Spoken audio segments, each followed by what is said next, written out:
Last year on Words About Books, we covered the first Dune novel by Frank Herbert. Now, Nate informs me that not everyone might have found it as enthralling as I did, and some of you may need a little recap. To help you with that, Nate has put together a brief montage of our original 4 Dune episodes so that you're refreshed and up to speed for what is about to happen. If, however, you are not a fake Dune fan, or if at any point the recap becomes a little bit much for you, please skip ahead to 12 minutes and the episode proper will begin. Thank you and enjoy the show. He became fascinated with the idea of planting poverty grasses to stabilize sand dunes, and that should give you some idea of the excitement we're in for. I'm your host, as always, the glorious Baron Emperor Shogun, Nate Murgatroyd Bowser Regalson. And as always, I'm joined by my co-host, who has equal power to me, Petty Earl Ben.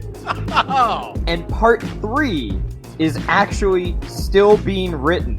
And as you read it, the pace at which it is written speeds up, so you can never actually get to the end. It just goes on forever. I'm sorry you got so much content. And you look up reviews of each Dune, just look at how many of them there are. Like, there's a lot of reviews for Dune, decent number of reviews for Dune Messiah, way fewer for Children of Dune. Almost everybody gets off at God Emperor. That's the end for most people.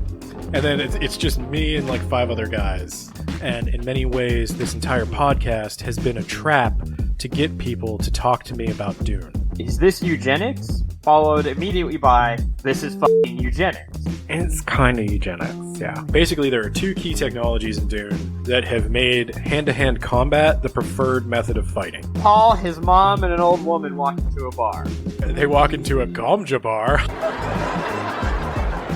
Is this a running theme where there's like a plan and then someone just deduces the plan, but there's another part of that plan that they don't know? Hey Nate, shut up. Words About Dune is a poorly spoken podcast about Dune. It features a devious plan to talk about Dune for 20 hours and a plan within this plan to make all of our listeners appreciate all of our other content much more by comparison. There is a weird pacing and repetition. Yeah, it's bad. I do agree that the first step in evading a trap is detecting the trap. The second, and perhaps even more crucial step in evading a trap is when you evade the trap. Step 1, identify the trap. Step 2, walk into the trap. Step 3, question mark. Step 4, profit. You're the man now, Doug. Yui is the traitor. She decides that Yui is a really good dude and they should hang out more. And she has, in fact, never been more sure in her life that someone had absolutely no intention of violently betraying her. She informs him of some intelligence that the Fremen have collected through their spies, or perhaps just from being around. There's a traitor in their midst. She looks around the room and notices some of the telltale signs that there is a message here that has been hidden for her. And the message is that someone is trying to kill her husband and her son. They don't know who. It's a traitor from within. But it's a traitor from within. Thufir then gives a report to Leto, Paul, and all of Leto's high command. Okay, hold on. Pause for dramatic effect.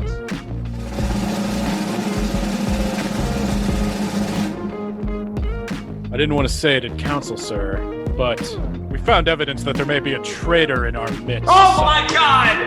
Liet Kynes is like halfway to like maybe spilling the beans and letting the Duke know that there's possibly a traitor in his house.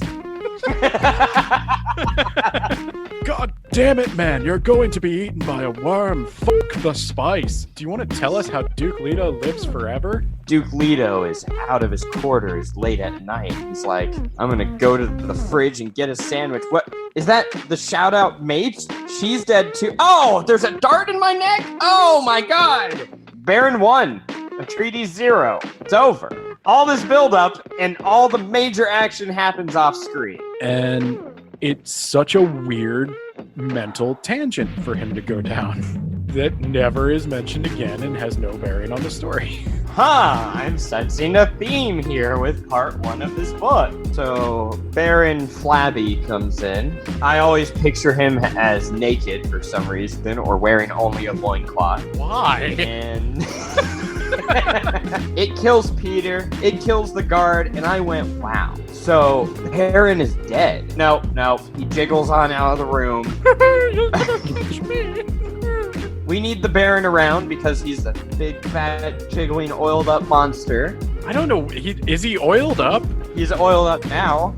Oh. He oiled himself up as he ran out of the room to protect himself from the gas. Why did you picture this? He's just getting sexier.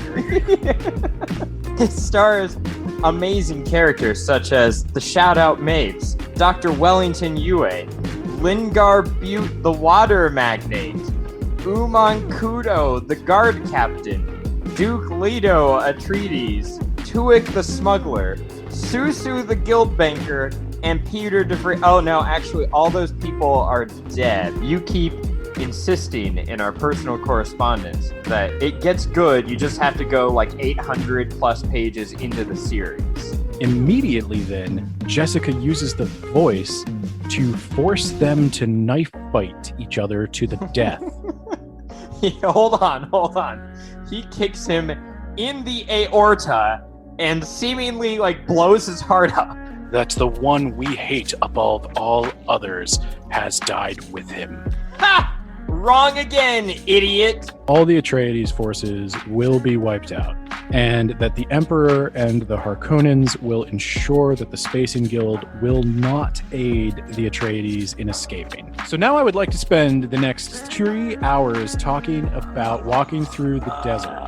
Yeah, we're not doing that. Jameis, he didn't lose.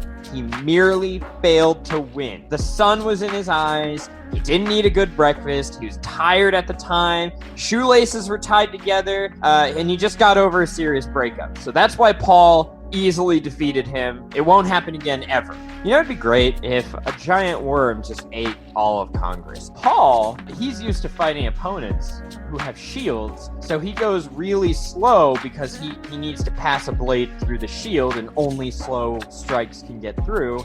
And Jameis is used to being shit and fighting opponents who are infirm or children. But Jessica sucks. She is hot garbage after bringing her son into this world, training him to be a murderer, and then berating him for being a murderer. She poisons her daughter in the womb with space drugs. So I actually checked, and that was about 250 pages of Dune. You just breezed through in a few minutes. He made his challenge. He lost. It sucks, but that's life in the desert. Go get the blender. I was a friend of Jameis. He did this cool thing for me at this random's place, and I'm taking his coffee pot. But Paul gives his water rings to Chani to hold on to, which everybody giggles at because they're like, oh, he gave his water rings to a girl, which means he likes her. This is one thing I actually almost forgot. Tell me what it was like to watch Fade Routha murder that slave that you had drugged. The fuck was the point of that? Sometimes plot threads get lost, and I think that's kind of Fade Routha in general, is just a plot thread that didn't make it, but didn't get cut. So I think really the last thing I want to get to here is a good old-fashioned Fremen Sietch spice orgy. I'm old as shit. Let's do this. The Reverend Mother's like, yeah, just like that. Now you just have to convert. Wait, hold on. What the fuck? You're pregnant? We can begin with the prelude trilogy to Dune, which is House Atreides, House Harkonnen, and House Carino. That's 3 books.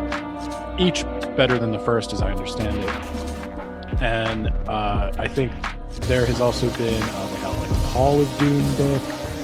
You tried to kill me with a young hot boy. Whatever do you mean, Uncle? Do you like boys? Well, actually, I forgot. Yeah, not only is Liet Kynes in this, but his father, Pardot Kynes, is mentioned. Pardot Kynes married a Fremen woman who gave birth. So basically, she's saying, I f***ed up. I'm a bad person and a shit mom, but like, it's my training's fault. That you're I not have no other supposed to reference do that. You outside have of a this reference. book. It's in this book.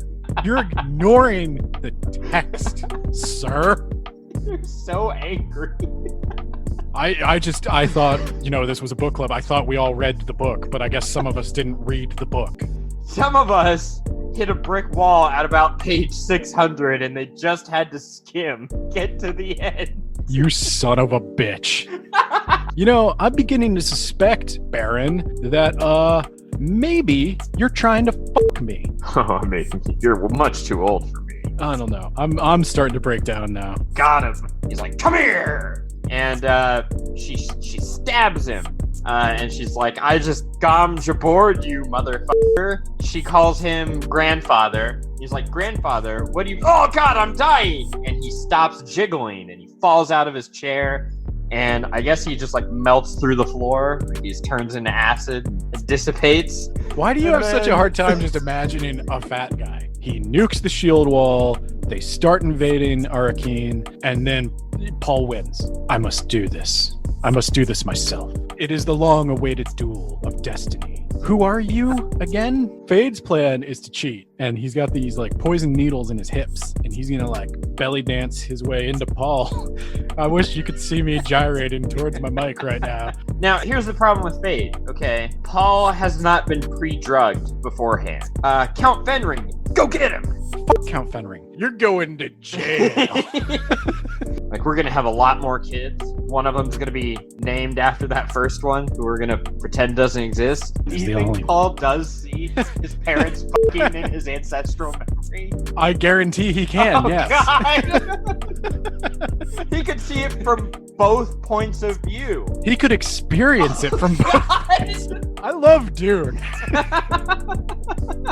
This is my favorite sci-fi book. My bad decisions haven't resulted in crack babies and genocide. Hang on, I am literally sweating with rage.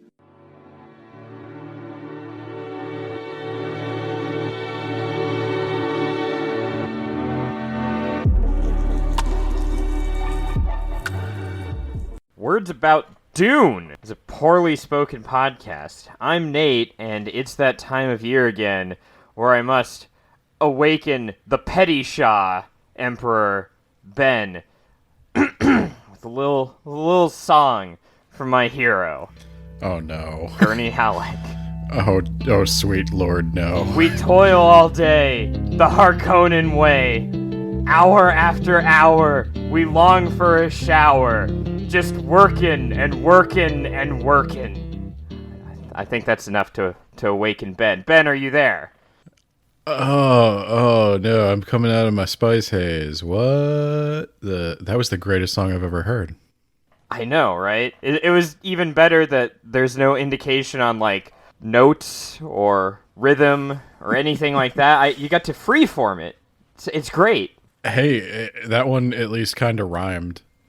That's true. It kind of does. I wonder, do you think Josh Brolin's going to get out the old balisette and hum a few bars for us? God, I hope so. That's the only way this is going to be authentic. But yeah, we're back. We're talking about Dune, my favorite book series. But I have to call you out here, Nate, because I saw your review and I know you liked this one better. Yeah, it was shorter and therefore it's better. Much shorter. So yeah, are you ready to jump in both feet first? Talk about Dune? Yeah, it depends. Do you want to talk about this introduction by Brian Herbert? I don't know who that is, but he wrote the introduction for this book. We've covered a bunch of Dune content. We have covered Dune extensively. We have done episodes on the first book and episodes on Hunters of Dune by Brian Herbert. You don't need to probably listen to the Brian Herbert one. You should, just because we need the download. So go download that real quick. We do need the download. Brian Herbert is Frank Herbert's son, who has taken over the Dune franchise since Frank Herbert's death. And I am not a huge fan of Brian Herbert's books, which he writes with another guy named Kevin J. Anderson. And they just kind of take Dune and reduce it to the level of any generic sci-fi book that's on the shelves. But Brian Herbert is obviously Frank Herbert's son, and so he had a very close relationship with Frank Herbert, and he knows a lot about Frank Herbert's process. So Brian Herbert writes the introduction to all the Dune reprints. Did you read this introduction? I did. I took notes on this introduction. Is Dune Messiah the most misunderstood of Frank Herbert's novels? I would argue yes. Do you think that's incorrect? Do you I've only read this and the previous book, so I don't know. I would have assumed that God Emperor would have been, but I haven't read that book yet, so I don't know. The word misunderstood, we kind of need to break that down a little bit here. So I think God Emperor of Dune is more incomprehensible. Okay. But I don't think people misunderstand Frank Herbert's intent with God Emperor of Dune. It's weird, but I think everybody knew it was supposed to be weird. Like, I think everybody got that. I think Dune Messiah is definitely the novel where the most people did not get what Frank Herbert was trying to do, or did not like what Frank Herbert was trying to do, and wrote off the series completely, where they might have liked it if they'd continued to give it a chance. If you haven't read it, you should probably read it. We're going to spoil the whole thing. And if you're waiting to see the new Dune movie, just be aware this might impact that as well. The big spoiler is Paul kind of sucks. He does spend most of this book moping around about how much he sucks. A lot of people like Dune because Dune is very, I don't want to say traditional, because Dune is also weird, but straightforward, maybe hero narrative, where Paul goes out into the desert and he learns the ways of a foreign people, and he comes back to defeat the evil family that has wronged his objectively good family. And then he ponders at the end that there's going to be a great jihad and a ton of people are going to die. But don't think about that part. Just think about his victory over that asshole jiggling Harkonnen. Well, and I think that's definitely the misunderstanding part here, is that I think Frank Herbert obviously was hinting that what Paul was doing was darker. He mentions the jihad throughout the book. He also talks about his terrible purpose. He does talk about his terrible purpose. There's a bunch of points. I wrote a whole thing on our blog about Dune being a white savior narrative, because Paul is, I mean, you can't ignore it. Paul is literally a white savior to a non-white people, but it is more complicated than that. And I think that Frank Herbert's trying to deconstruct the entire notion of a savior. Frank Herbert doesn't like heroes. He thinks they're bad for societies. He thinks they make societies less self-sufficient. He thinks they inevitably turn out bad. And Paul is a hero. And people didn't like this. They thought he was pulling it out of nowhere. They thought maybe he was just doing it for attention. They didn't like that he was ruining their hero, which I think is good, because that's exactly the reaction Frank Herbert wanted. Unfortunately, this meant that it was kind of hard to publish because nobody wanted it. And it wound up running. Well, what else is new with Dune? No one wanted it, couldn't publish it. I mean, that's just par for the course, right? I guess we'll make this substitution for our About the Author section.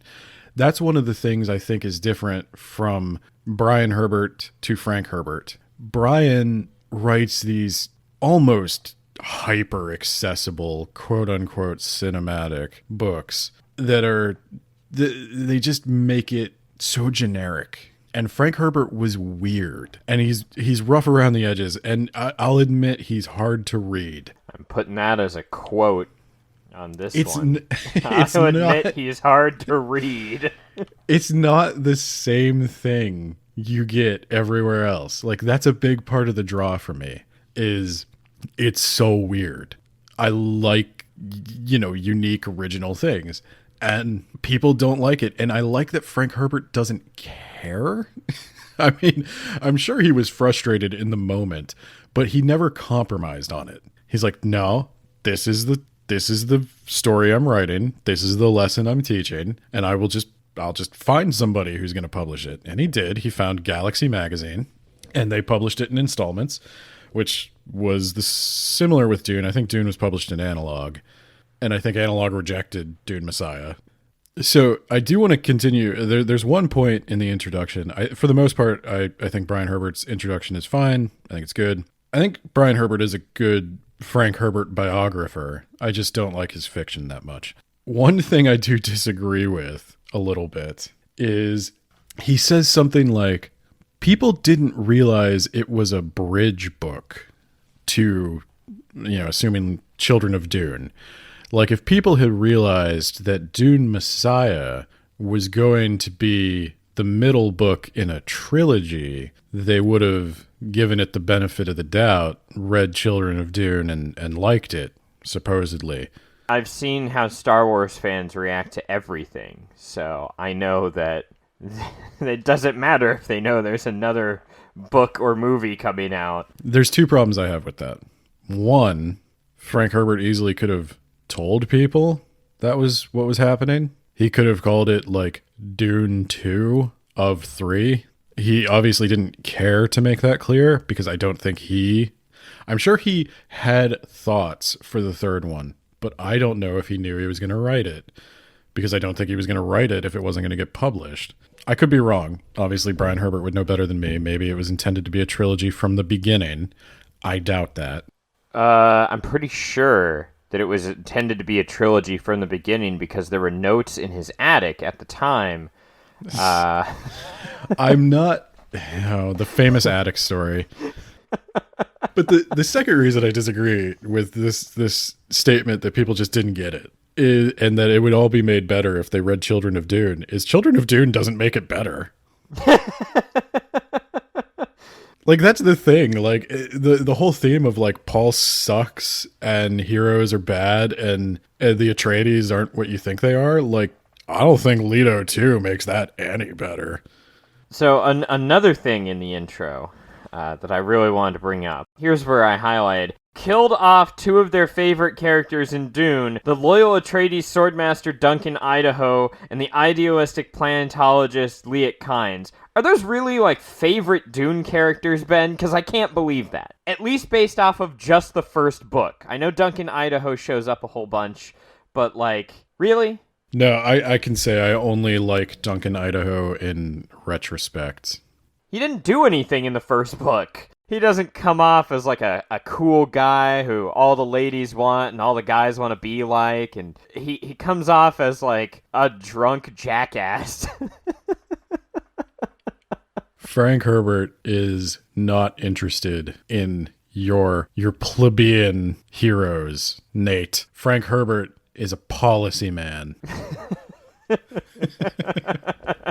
I have no idea, because I have probably spoiled the entire Dune franchise for you at this point. The one question I wanted to ask you is, how did you feel about the turn from Dune to Dune Messiah? Did this ruin it for you, or did I already ruin it for you by explaining to you what they were going for? There was a lot more standing around and talking and thinking about the things that they just said than I expected there to be. There was a lot of that. I saw, and I think we're going to discuss it on the podcast. I keep trying to get you to watch it. The BBC Dune. They also did the sequel, which was Dune Messiah and Children of Dune, and they really played up the fact that Duncan might turn on Paul, spoiler alert, at the end of this book. But the book is just kind of like, and then Duncan raised his knife, and then Paul was like, "You're Duncan again," and Duncan was like, "You're right," and he put his knife down. I was like, oh.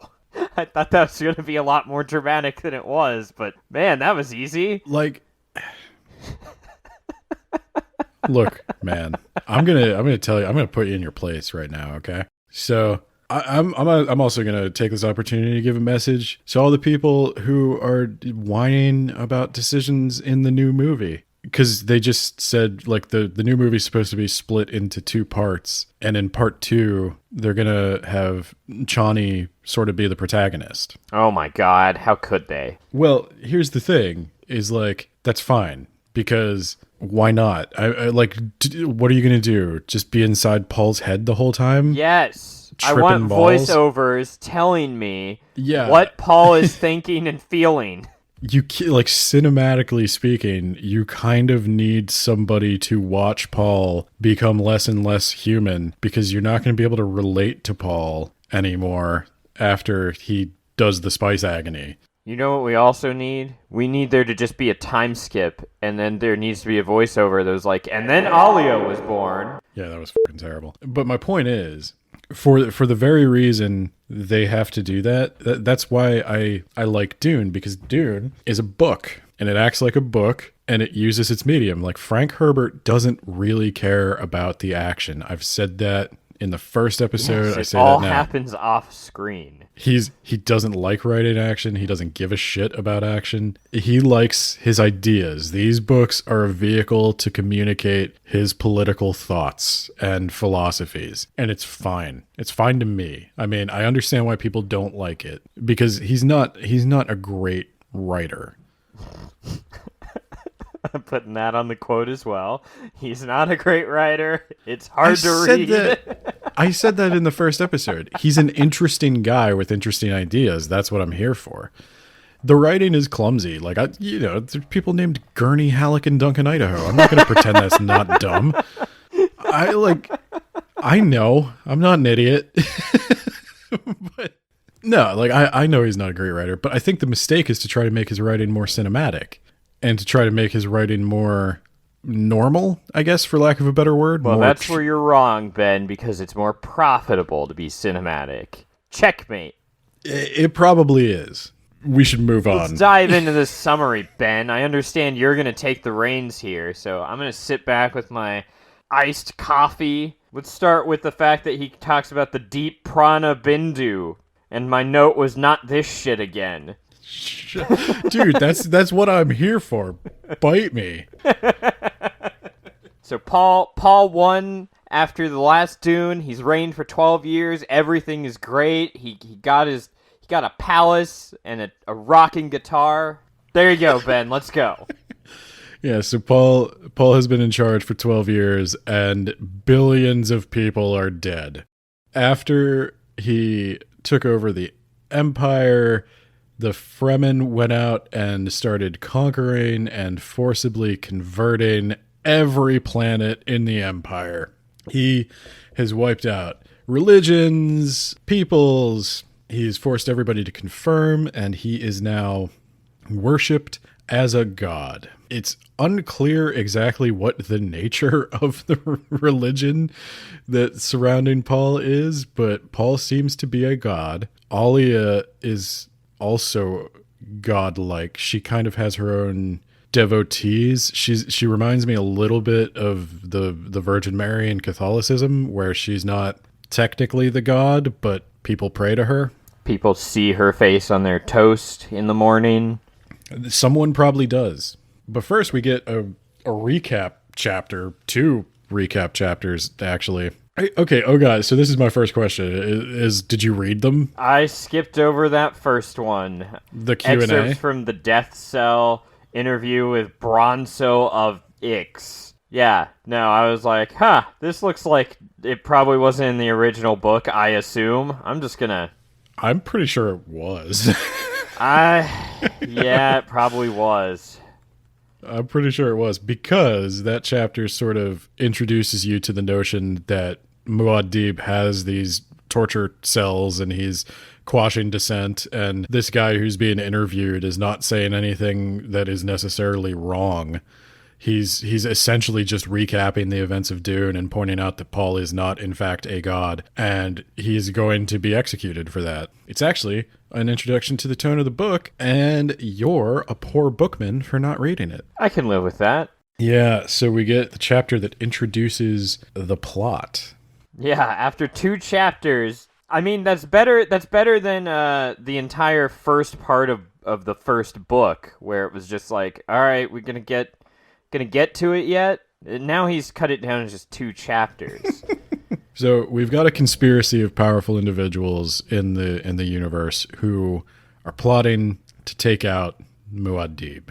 We've got Scytale, the Tleilaxu face dancer. Now, real quick, they were not in the first book. Did they exist at that time? Like, did Frank Herbert know that he was going to have these people be in this universe?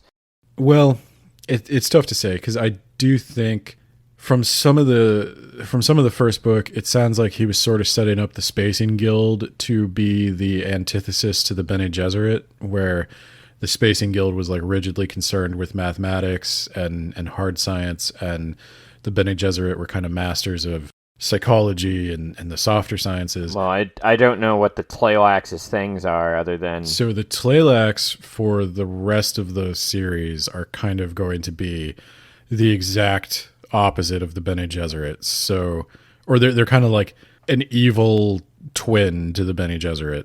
Yes, the Bene Gesserit, who were not already themselves kind of horrible. So have an evil twin. I got bad news for you, man. The Bene Gesserit are heroes of the last 3 books. Nice.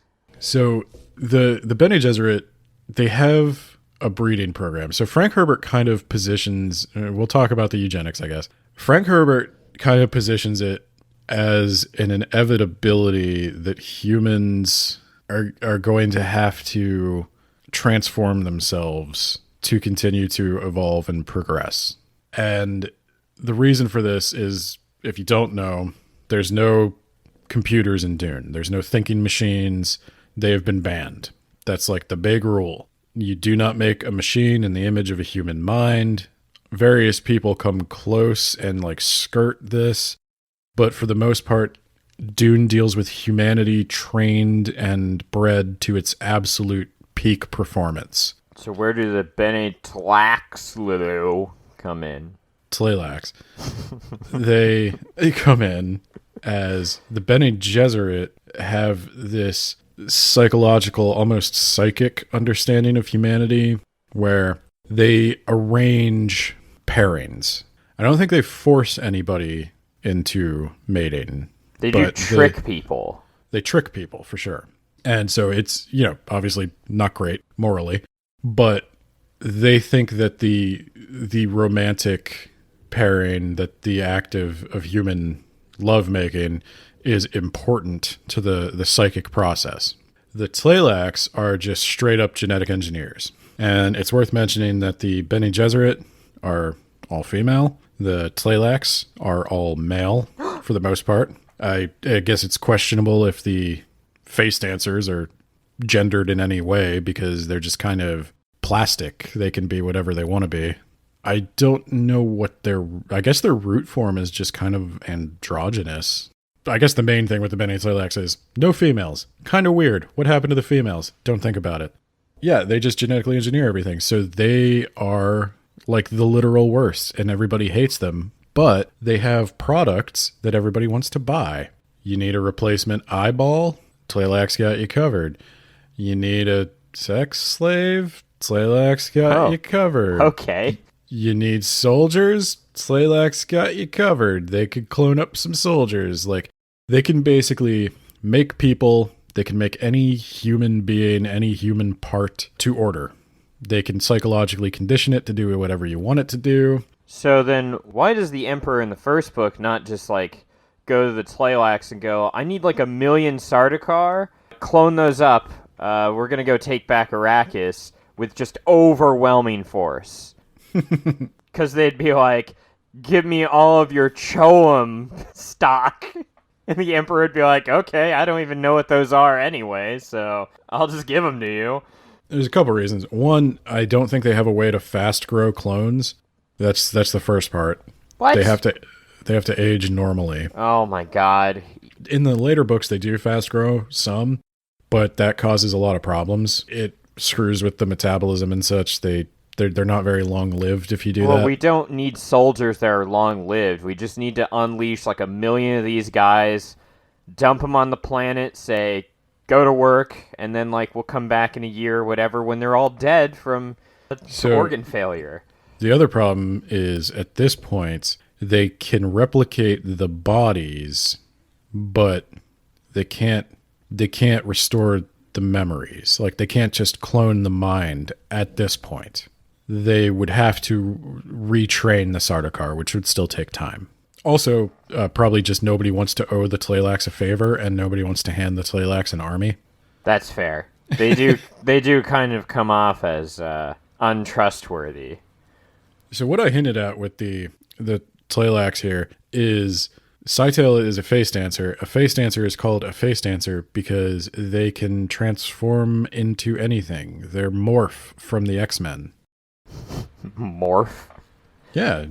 You don't know Morph? No. What's wrong, Jean? It's Morph. Can't you feel it? Morph? I don't sense anything. I guess Mystique might have been I was going to better, say more Mystique is relevant. the more popular version of Yeah. that. I don't know why I went to Morph. So Scytale is one of the conspirators. Then we have Edric, the guild steersman. Yeah, Who his role seems to be being less smart than his fellow co-conspirators. So the guild have this thing. We didn't see them in the first book, but we did see them in the David Lynch movie. A guild steersman takes spice addiction to the nth degree. They consume so much spice that they essentially live in a chamber of spice gas, and they eat only spice capsules, and it transforms them into a kind of fish person. I was going to say an H.P. Lovecraft horror show, yeah. They exist almost entirely in space. They rarely come down to the surface of a planet, so they're almost always in a low-gravity environment, so their fishy nature kind of works for them up there. But they're very awkward on a planet. They need to be kept in a tank the whole time, and they're very limited as to where they can go. The reason to involve a guild steersman in this conspiracy is because they use prescience similar to Muad'Dib, though not quite on the level that Paul can use it. They use prescience to predict the paths they can take through space that are not going to blow up the ship. And also they are prescient blind, like Paul can't see them. So the deal is, with people who can predict the future, with people who can see the future, they make the future hard to see for anyone else. So if you're prescient and I'm prescient, we have access to the full complex of possible futures, and therefore our choices are very hard to predict. So what Edric can do, he's kind of like a black hole. He's absorbing all possible futures. So Paul can't really see what's going on where Edric is. And Edric can't really see what's going on where Paul is. And the more prescient people there are, the harder it is to predict the future. So one part of this conspiracy actually seems to be that on Arrakis, in parallel to this plot, they've made popular the Dune tarot, which is just a... What is that? Like, I know what tarot cards are. How does that block prescient? I never understood that. Okay, I will explain it to you. It clouds prescience, meaning everybody on Arrakis consumes spice, whether they intend to or not. It's just in everything on Arrakis.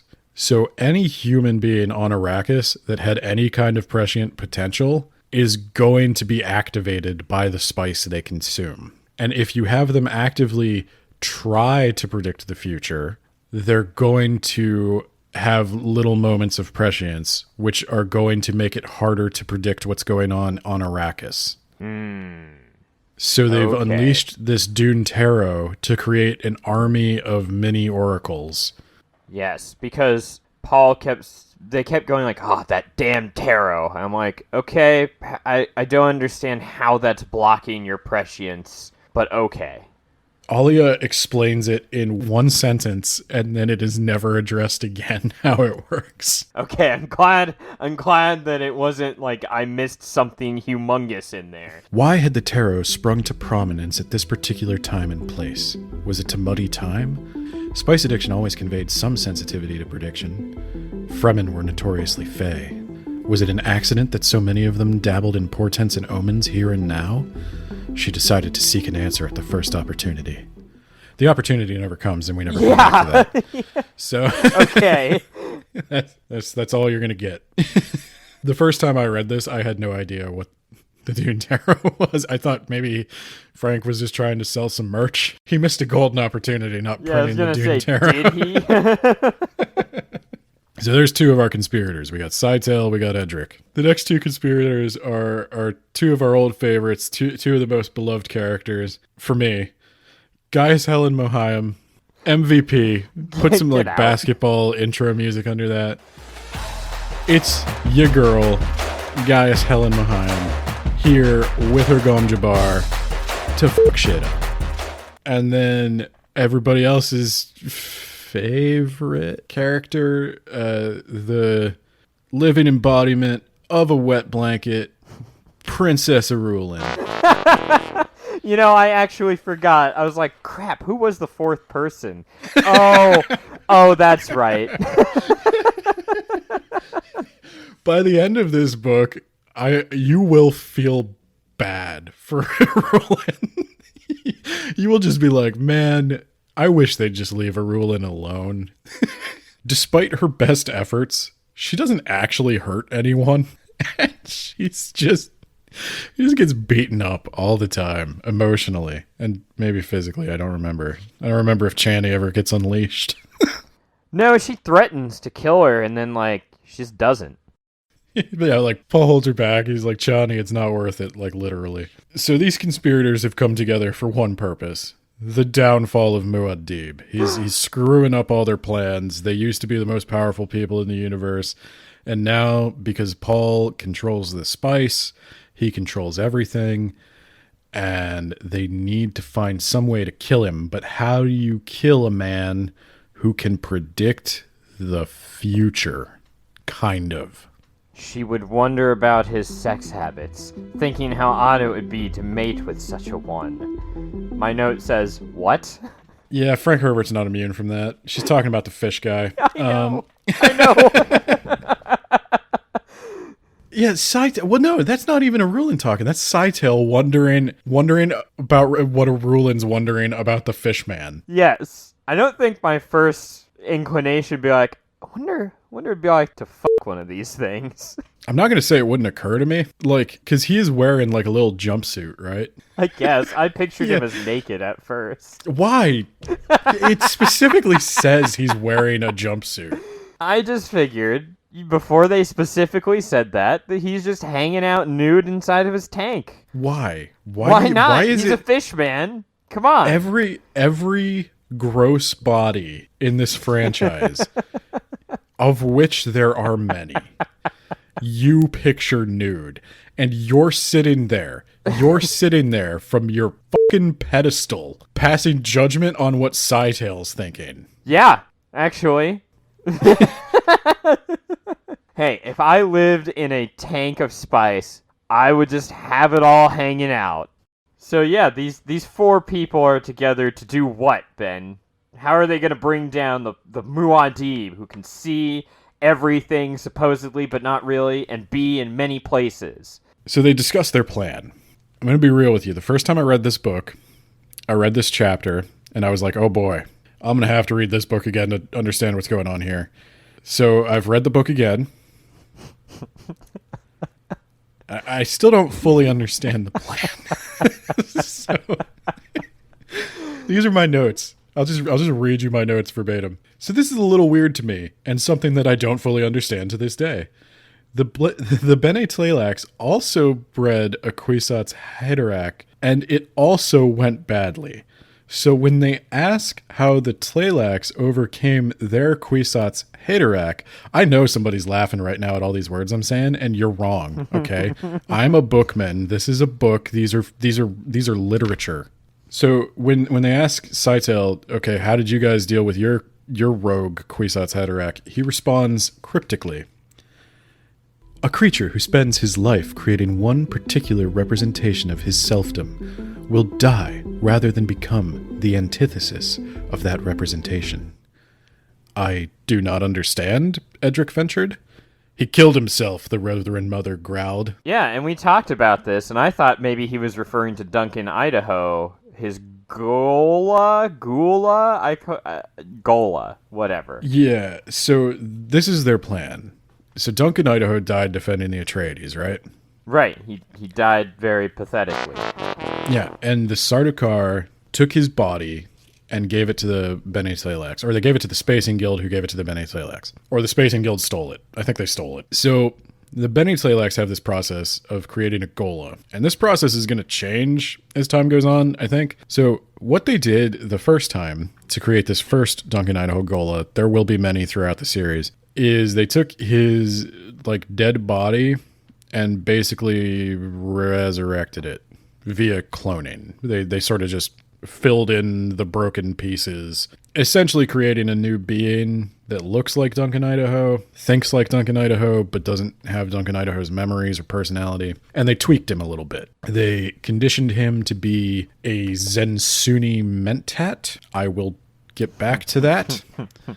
Did Frank Herbert know anything about Islam? Probably. Like I said, in the first series we did on this, when you hear a religion mentioned in Dune that you think you recognize, you don't. This is, 50,000 years in the future. When they say Orange Catholic Bible, it doesn't mean Catholic in the way you're thinking. It doesn't mean orange. It's actually more of a light blue. Doesn't mean Bible. It is a Bible. It's a compilation of texts, but I would say I don't personally know a lot about the Sunni religion myself, but I would say the understanding of Sunni is probably about the same level as Catholic. And as far as Zen goes, Duncan Idaho is going to bust out a lot of Zen Buddhist koan type statements, statements that are just designed to make you think. They're inherent contradictions, like if a tree falls in the woods, nobody's around, does it make a sound? You'll never be able to prove it. That's the point. So just think about it, and eventually, question mark, enlightenment. Well, you're wrong, because it does. But go on. Prove it. And thus, a several-minute-long conversation ensued in which Nate schooled Ben in the subjects of both mathematics and physics, but also religion, philosophy, and somehow psychology. Just take my word for it. Let's move on. They create this Duncan Idaho Gola.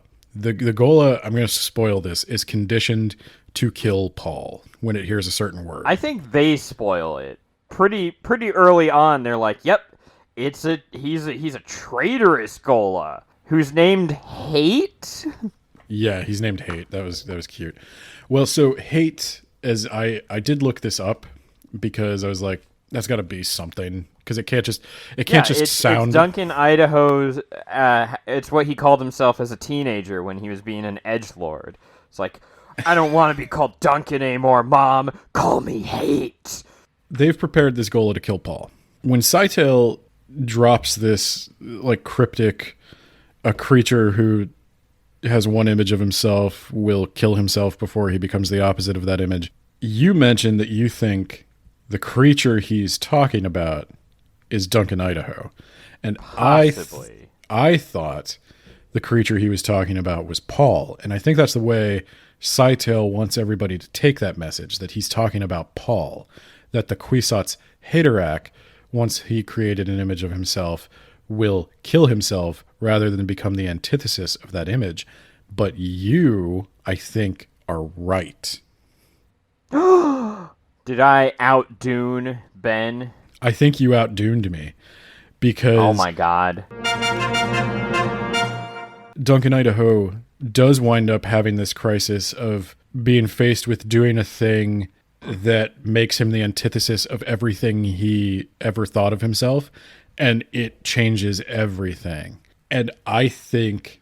Here, I'm going to spoil it because the only way to talk about you can't really spoil Dune. We just have to talk about it the way it is. What's going to happen at the end of the book is Paul's beloved Chani is going to die. And I think for whatever reason, they see that coming. The conspirators do. They either plan to cause her death, or through prescience, they've discerned that she will die. They definitely knew that was going to happen, and I never understood how they knew. Yeah, that's vague. So I figure it's either prescience or they plan to kill her. But they know that Chani is going to die soon. And this Duncan Idaho Gola, I think what Saitel's talking about, with not being willing to become the antithesis of what you think you are, is they will force the Idaho Gola to try to kill Paul. And I think the Tleilax have a theory at this point. Because I think it's mentioned that they have a theory that it should be possible for a Gola to recover its living memories, but they don't know how to do it. And I think they've theorized that an intense trauma should make it possible. When you force the Gola to do something that its previous life never would have done. And in Duncan Idaho's case, Duncan Idaho's defining quality was loyalty. And if you order Duncan Idaho to kill the one person he was supposed to protect above all others, he will have a crisis of conscience, and it might be enough to shock him into getting his memories back. That's eventually, I think, what the Tleilax plan is, because I think the Tleilax are planning to betray all the other conspirators. Yes. He straight up thinks, like, I'm gonna have everything, and they're gonna have nothing. Yeah, so his plan is to have the Gola try to kill Paul. And that's what he's telling the other conspirators. I'm going to have this Gola kill Paul, and your problems are solved. But he knows the Gola won't be able to kill Paul, and in fact, the Gola will get all his memories back, thus demonstrating to Paul that it is possible to revive a dead person, which, when coupled with Chani's death, will put Paul in a desperate situation where he can revive Chani, and he'll have to put himself in servitude to the Bene Tleilax to secure Chani's resurrection. Thereby, the Bene Tleilax will win, and they will have a Kwisatz Haderach that they can control. And I did not get that until you said that Duncan Idaho thing, and that is the ingredient that makes the entire book make sense. I am not ashamed to admit I didn't know what the hell was going on the first time I read this. But I think I get it now. I think I get it. I think that's their plan. And throughout the entire book, Paul keeps hating what he's going to have to do. He wishes he could just run away with Chani to some planet where nobody's going to find them. He just doesn't want any of this. But if he doesn't... Yeah, just like Jessica, he wants to avoid responsibility.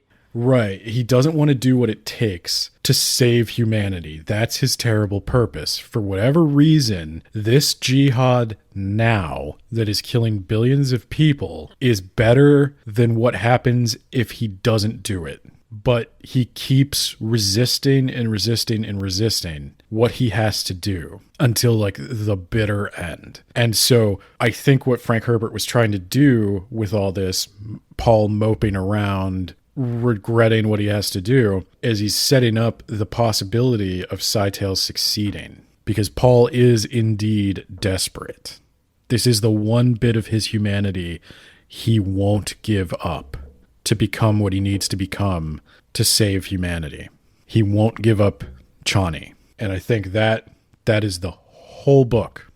That is, in fact, the whole book. You are right.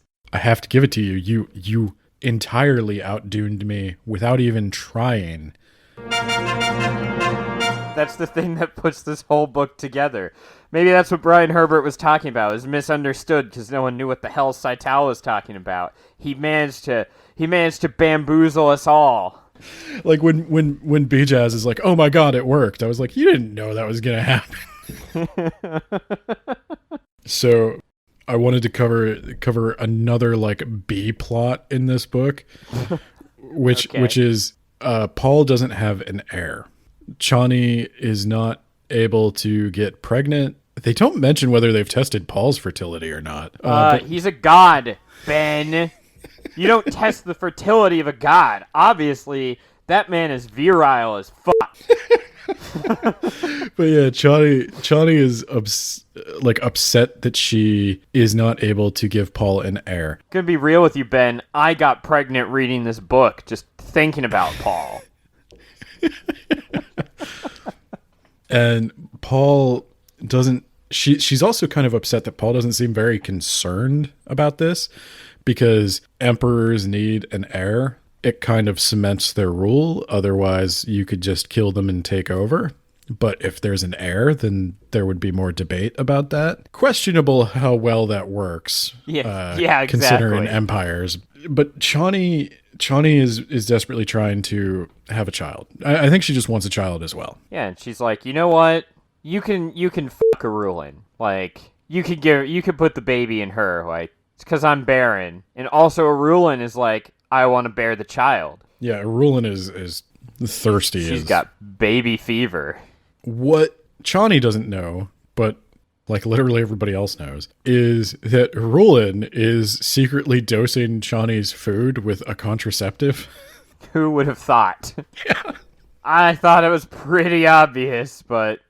We find out that Rulin's desire to have Paul's children is threefold, actually. She, A, wants to secure her position as mother of the next emperor, and that would bring her back into political power. 2, the Bene Gesserit have ordered her to do this because they want to secure the Kwisatz Haderach genetics for the future. And 3, and perhaps most out of left field, Rulin is in love with Paul, but Paul, we see, does not want Chani to have his child, because the future Paul sees, the future he kind of has to fulfill, is that when Chani gives birth, she dies. Oh, there is one other thing I want to mention from this scene, is we get a flashback in this scene to like 10 minutes ago when Rulin came back from the conspiracy meeting, and she's telling Paul, like, this is your last chance, bucko. Put a baby in me. Or you're gonna regret it. And Paul's like, look, you know the deal here, Rulin. You can have any dude you want. I don't care. Just be discreet. You know who my real wife is. You're just here because I needed to like cement my political authority and move along. And she's like, what if I just go out and I get pregnant from another guy? Would you dare say it wasn't yours? Would you dare announce to the world that I cuckolded you? And he's like, I would literally kill you. He's like, if you come back here pregnant, I will literally have somebody wrap a piano wire around your neck until you die. And Paul's like, wow, when did I get this way? Well, I mean, I'm not reading the direct quotes, but like I do remember this scene, and Paul's like, wow, I'm a bad guy. This is not where I thought I'd be in 30 years, you know? Just hanging out in my obscenely large, like... Oh, wow, you're right. He really does say, I would have you garroted. Yeah, he does. Straight up, I will kill you if you do that. Yeah. She's like, yeah, and then walks away. But Chani was hiding behind the curtain the whole time and heard the whole thing. And Chani's like, I think a Rulin's serious this time. And he's like, yeah, so what? She's a Rulin. That is kind of, yeah, she's Meg. I mean, come on. What's she gonna do? Raise my kids when I'm gone? Chani's like, she obviously just came to some sort of decision. She went on this trip and she came back like very, very resolute that this was gonna happen. And Paul's like, I could not care less. Rulin is not what I am worried about right now, Chani. Then we get this other weird scene that is kind of interesting, but... Is it where Chani says you should knock up a Rulin? No. Okay. Not yet. So anyway, Scytale meets with this Fremen guy, and we learn here that a lot of the old Fremen veterans of Paul's jihad are not super loving where this empire is going. They feel like they've lost something. They feel like their religion is being watered down, that the old ways are going away, that Paul's empire is decadent, it's making them rich and soft, and they want him gone. And they are conspiring with Scytale's group. And Scytale talks to this guy for a surprisingly long time. Yeah. And I do think the reason he talks to this guy for a long time is just so you could kind of get the Fremen perspective on what Paul's doing, because Fremen are such an important part of Dune. And Chani is she lives in the palace now. She's still got her Fremen roots, but she's sort of like Atreides now. And Stilgar is acting a lot more like a Gurney Halleck than a Fremen Naib. But he doesn't sing, Ben. And that's a point in his favor. I agree. So Scytale does wind up killing this Fremen and taking the shape of a Fremen girl. And yeah, he kills everyone in that household. Yeah, that is going to be Scytale's way into the palace. Because the girl is the daughter of a loyal Fremen, and she's addicted to Samuda, which is a song? What I understood is it's like a trance, kind of. Yeah, the son of this guy had his eyes burned out because he was too close to a stone burner, which is a type of atomic weapon, and... Nate, a stone burner glows so bright that it casts foreshadows. Because it's foreshadowing? Yes, I know. I'm gonna edit in crickets there, Ben. But yeah, rather than being left to go into the desert to die, which is the Fremen tradition, because he's blind, he instead used drugs to drug a woman to make her interested in him. So I'm okay with him being killed by Scytale. Yeah, oh no, they're not good. And this guy's grievance with Paul doesn't seem to really add up either, I gotta say. I mean, he is upset that his religion's being watered down and everything, but he's also not following the traditions. Yeah, you also live in a big house with a a son who's blinded that by all rights should have been left to the desert. Yeah, you didn't kill your son, and he was like, I had this super spiritual experience where I realized everything I ever knew was a lie the first time I saw an ocean, and I realized oh wow, the universe is a lot bigger than the desert, and that's why Paul has to die. I thought he was just justifying my son got blinded on one of his jihads and I'm mad at him. Why does he talk about this deep religious experience other than it was a cool thing to write? I don't know. I saw an ocean for the first time and I was like, wow, there's so much water.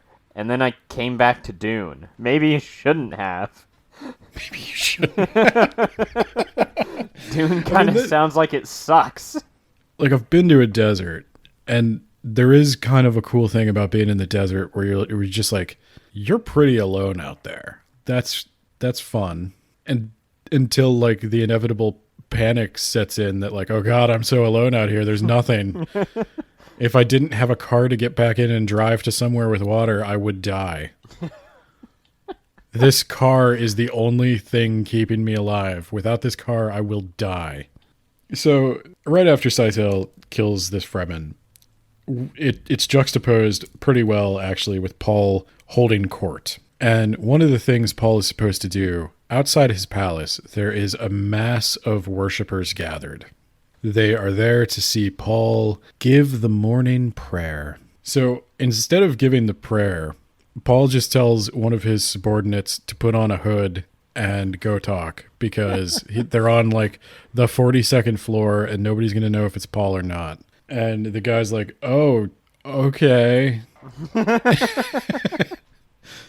And so this is where Alia comes in, and they go down through like their big spiel of all the political issues they're dealing with. Like the Spacing Guild wants more spice, and Ix wants to surrender. Please don't jihad us, and all this stuff. And this is the stuff I love, but you should probably just read it for yourself, because this is where like Frank Herbert just injects like random thoughts about politics. He sure does talk a lot about these people I never see, really.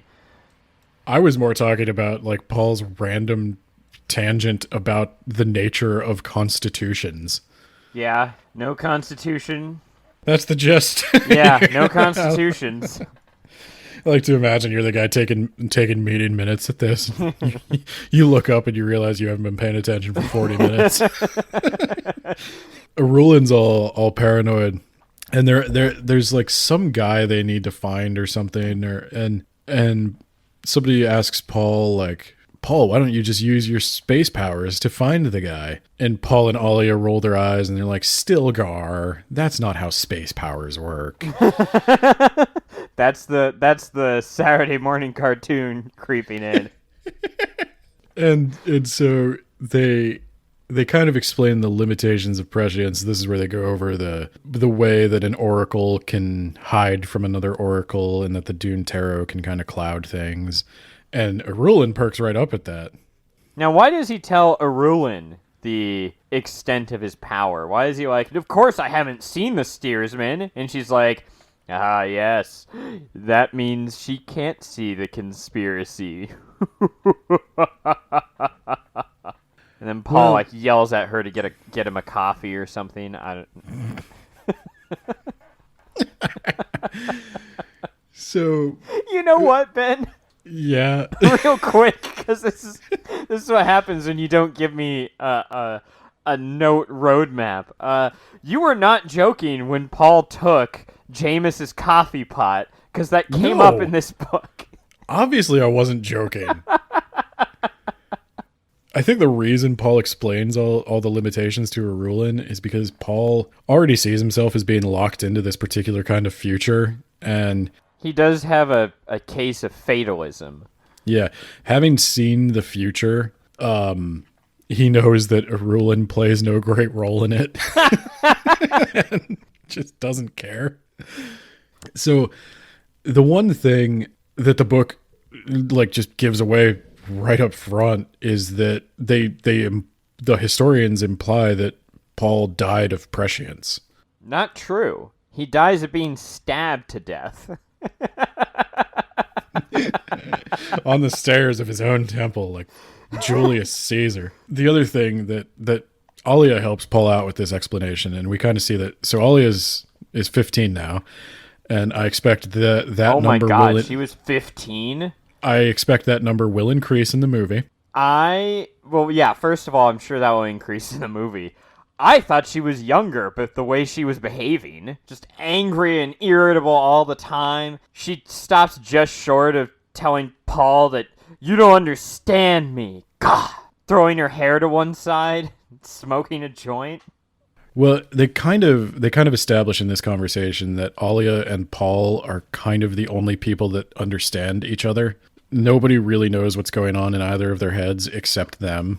Yeah, everyone else is constantly asking stupid questions to them. So after Arulin gives this whole thing about like, so you can't use prescience, huh? Ha ha.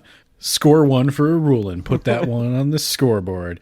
Then Paul's like, so Arulin, your dad's been doing military exercises on that prison planet we put him on? And she's like, whoo. She literally like...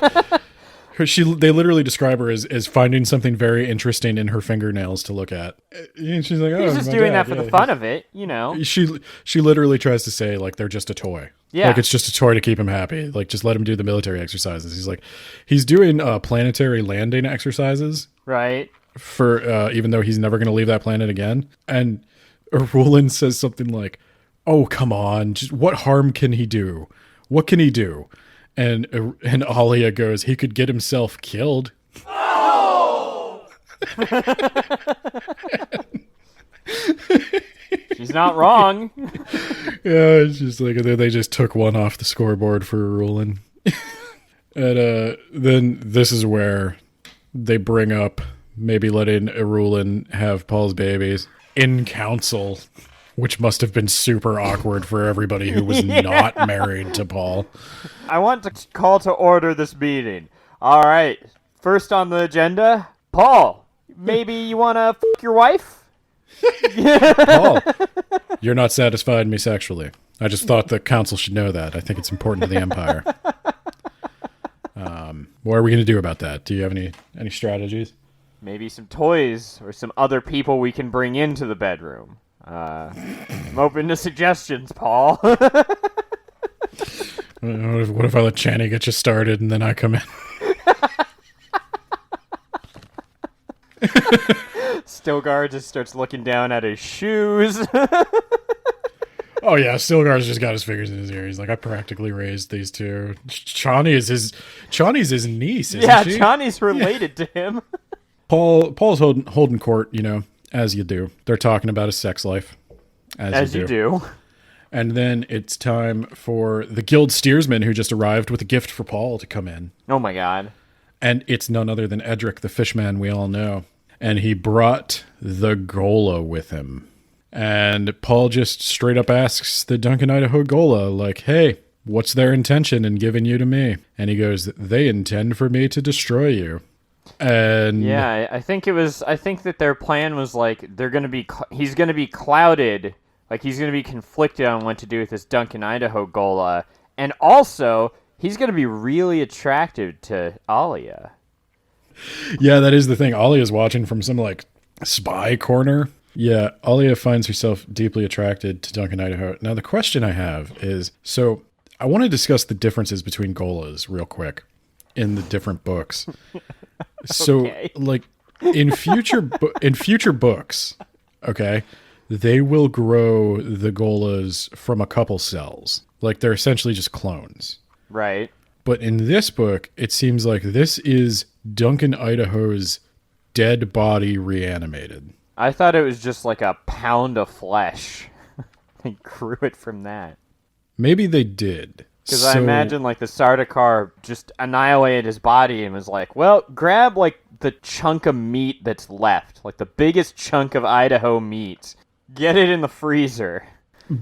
So, here's my thing, though. If that's the case, and obviously this is going to become important, how old is Duncan, Idaho in this? Is he 15 like Alia because he would have been grown around the same time? Or is it his... That's a good point, because I saw the BBC version, which just had the same actor play Duncan, so... Right. And presumably they would have, like, Jason Momoa play Duncan again. I kind of assumed it was, like... Because in future books, there will be Duncan, Idaho Golas that are grown from a few cells, and they do age normally. Like, so there are, like, 15-year-old Duncan, Idahos. And they describe the differences in his appearance. But this Gola, to Paul, looks just like Duncan, Idaho, but with Tleilaxu eyes. Oh yeah, what was the point of that? What was the point of giving him metal eyes? I don't know. I guess to make it more unnerving? I guess they say that the metal eyes are an improvement. I don't know why. So they also hint that there's some, like, deep purpose to training him as a Zen Sunni mentat as well, that's supposed to because he can be really annoying. You can ask him a question and he can give you a proverb instead of an answer. That is, like, the joke, and they make a joke of that almost. Paul asks him a bunch of questions and he gives him those cryptic answers, and Paul's like, you're gonna have to teach me this Zen Sunni way of rhetoric. And I don't know. I don't know the purpose behind the eyes. I definitely think Frank Herbert's conception of what a Gola is changed as time went on. And I think some of this gets retconned a little bit. Because I also imagined Duncan, Idaho as an adult man. Yes, I also viewed him as an adult man. I did not think he was a teenager. No. Which is why I was going to bring up, obviously, there's some, like, sexual attraction between him and Alia. which is weird. So is this the Dune equivalent of it's actually a 5,000-year-old dragon? It is because Duncan may be a grown man, but like he was born in a vat 15 years ago, man. well, and Alia has the genetic memories of She's every thousands woman. of years Yeah. old, man. It's okay. Gaius Mohiam is on that guild highliner that Edric was on, and she is captured and imprisoned. And she's sitting in prison. This is my favorites. Dude, okay, this is my favorite Arulin beatdown. So, Gaius Helen Mohiam, who Paul hates. He hates this woman so much. Why does he hate her? Was it just the Gom Jabbar? Yeah, well, he kind of hates her for a lot of reasons. Like, he doesn't like the Gom Jabbar, doesn't like the way he treated his mom, doesn't like that he was supposed to be their puppet, but also she's like his grandma, so he doesn't, like, he kind of has a soft spot for her. They have a complicated relationship, but... You were never there to bake me cookies or get me milk, Grandma. I wish he'd say that to her. Roland goes to see Gaius Helen Mohiam in prison, and they start talking. Basically, the Bene Gesserit are growing increasingly desperate to try to salvage Paul's genetics. And at this point, she insists that Arulin needs to explore a potential brother-sister pairing. That, you know, maybe if something happens to Chani, old boundaries will lessen and Paul will find comfort in the only female that understands him, which happens to be his sister. Which, I'll tell you now, like, fortunately, this doesn't happen. They kind of throw in, it's a red herring. This isn't going to happen. Paul and Alia are not interested in each other at all. But they're going to drag this out a little bit. Oh, God, do they drag this out a bit. Yeah, they're going to drag it out to make it seem like a possibility. It doesn't happen. I'll just tell you now if that helps you continue listening to this podcast at all. So this suggestion, since things have gotten so desperate that maybe we should just resort to incest, this offends Arulin, who is trying to work her magic here, you know, by insisting the council vote on whether or not Paul should have sex with her.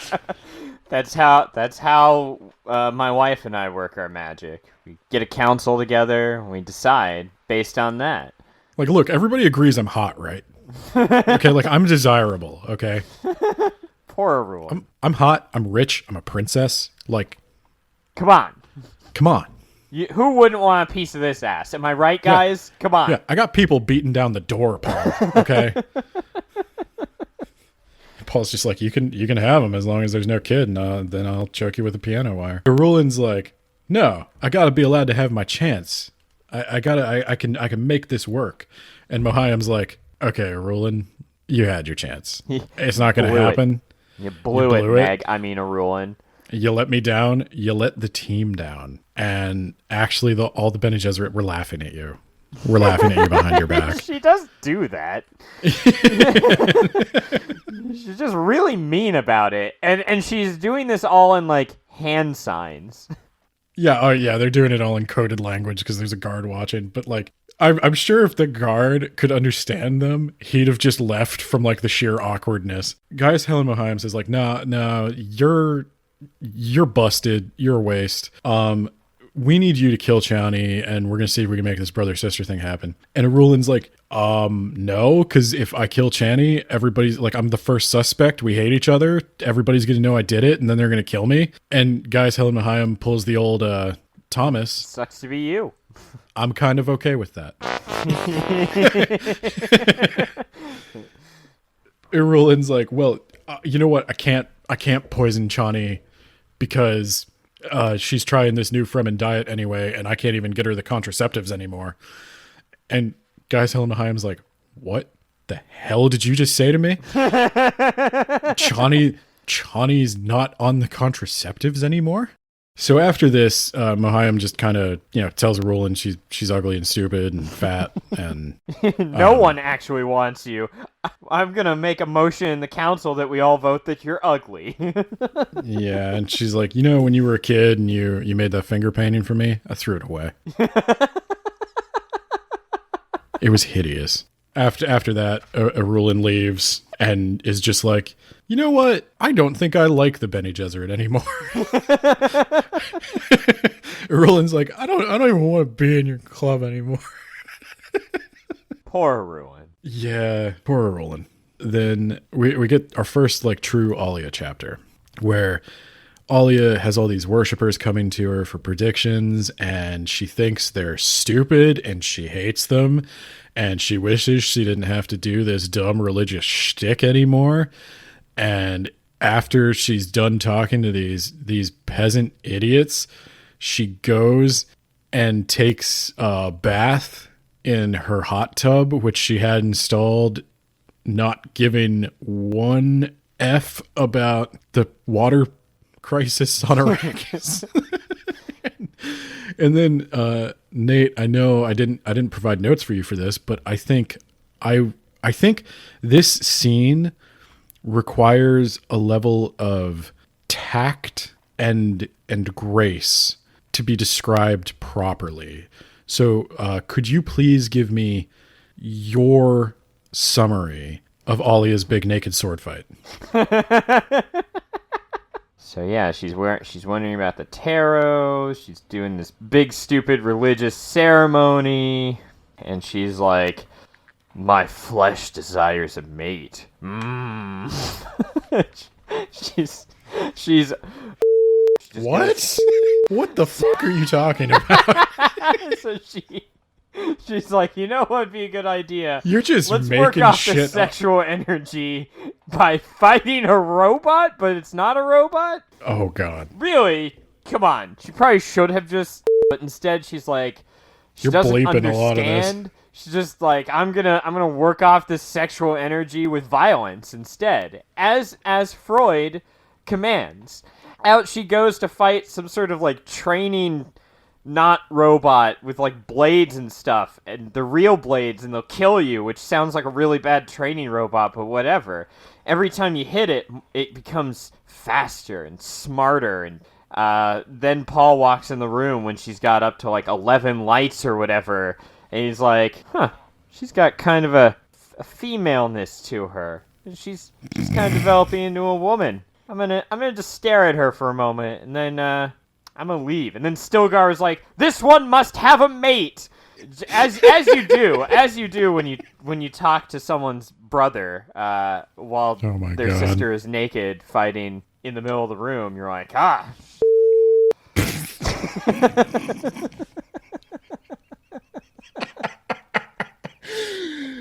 I do, Ben? Jesus Christ. That was awful. That was so much worse than I thought it could be. Oh my god. I don't know how much of that you could even leave in. That is actually the most obscene thing we've ever recorded. Oh my god. Well, first off, you made it worse than it actually was. You made it so much worse than it actually was. Alia is in the hot tub, and she realizes she's getting all hot under the collar, and she jumps out of the hot tub. She trains against the training dummy, which really you're not supposed to take it above level 7, but she takes it all the way up to level 11, and she's naked. Did we mention she was naked the whole time? When Stilgar and Paul walk in. Well, so she doesn't know they walk in. A knife is thrown into the machine, stopping it, and she knows that there's only one person who throws a knife that good besides her, and it's Paul. And Paul notices. Now, the way it's described, I'll actually read it because I want to try to give Paul the benefit of the doubt here. There was a disquieting femaleness about her that he had never considered in his sister. He found it odd that he could look at a person who was this close to him and no longer recognize her in the identity framework, which had seemed so fixed and familiar. So it's not exactly the most sexual way to observe somebody. It's kind of like Paul just realizing, oh, she's grown up. And Stilgar just blurts it out. Yeah, and Stilgar's like, this one needs a mate. Did you not see what I just saw? And it's like, okay, whoa, Stilgar. Like, Stilgar is like, okay, Alia, obviously, what the hell was this? She needs a mate. We got to deal with this. Alia blushes and is super embarrassed, and it's like, well, yeah. No shit. Yeah, Stilgar, you made this awkward situation, like, way worse. You make everything worse. Maybe we should bring this to the council. What do you think? The interesting thing is I do like what Frank Herbert's doing a little bit. I think to say it's clumsy is kind of an understatement. He's got an idea here about what Alia, it is to be a woman. Oh God, I'm trying so hard to keep a straight face as I say this. He's got this idea of what it must be like to have all these memories, to have lifetimes worth of knowledge, and then have to go through puberty again, which is something no Reverend Mother really has experienced, because the becoming a Reverend Mother, the spice agony, doesn't happen until you're already so old. And so Alia is in this awkward position of like, she understands everything that's going on and she has all this wisdom, but she also has all these like hormonal urges and they're driving her to make poor decisions, and she's still got this teenage brain. And I think it's neat that Frank Herbert noticed that and tried to do something with it. It's very awkward to read. It's very awkward to talk about.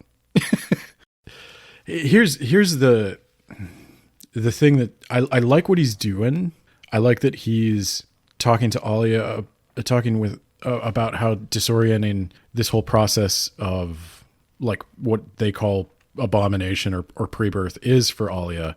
What's weirder though is the implications this has, because like, okay, if Alia's physical brain changes despite her knowledge and that impacts her actions, well, then how was Alia so mature and adult this whole time? Like, how could, as an unborn baby, she have inherited all these memories? Like, she didn't have the biological structures in place to even absorb all that. Like, it's a little weird. Like, it's one thing to examine the changes the brain undergoes during puberty. It's another to examine, like, okay, Alia was once a toddler too, without did neural connections just form in her head? Because as a baby, she was able to like comprehend her world.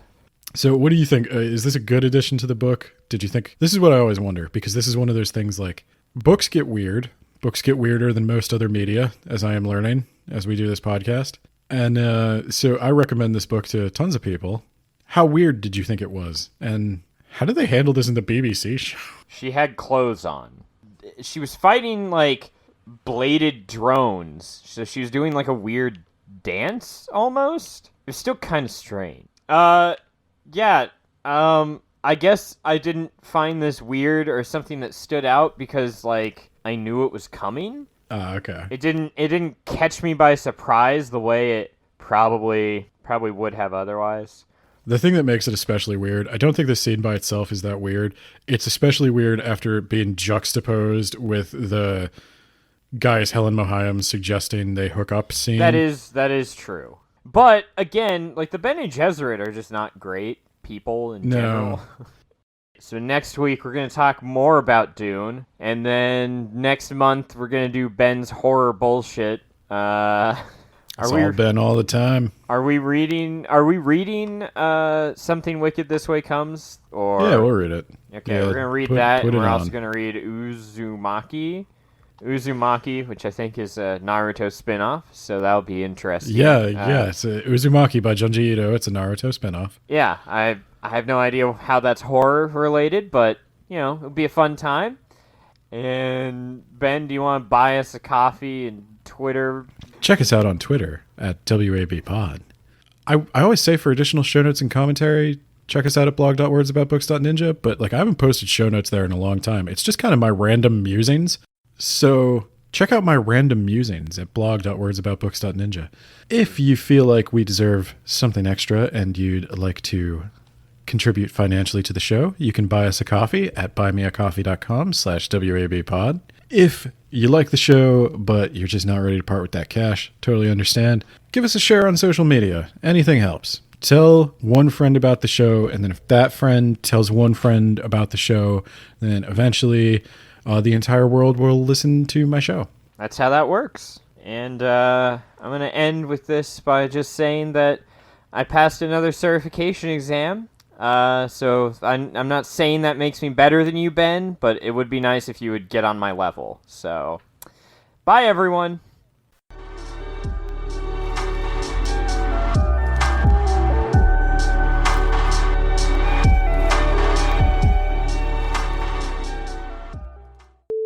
So I have a notebook, right, that has like a ribbon, and I've been like gesturing wildly with it as I've been talking, and my cat is now attacking me.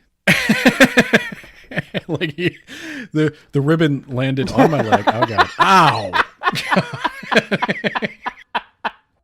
Also, the Talaxu, apparently, they produce a killer medic, overcoming the Sook inhibitions against the taking of human life to do it. Yeah, we retconned the shit out of that one, didn't we? I put my note just says, not that hard. Yeah. Have you ever tried like taking like something a Sook medic wanted away from him and holding it until he did what you wanted him to do? Words of boot books. Words of boot books.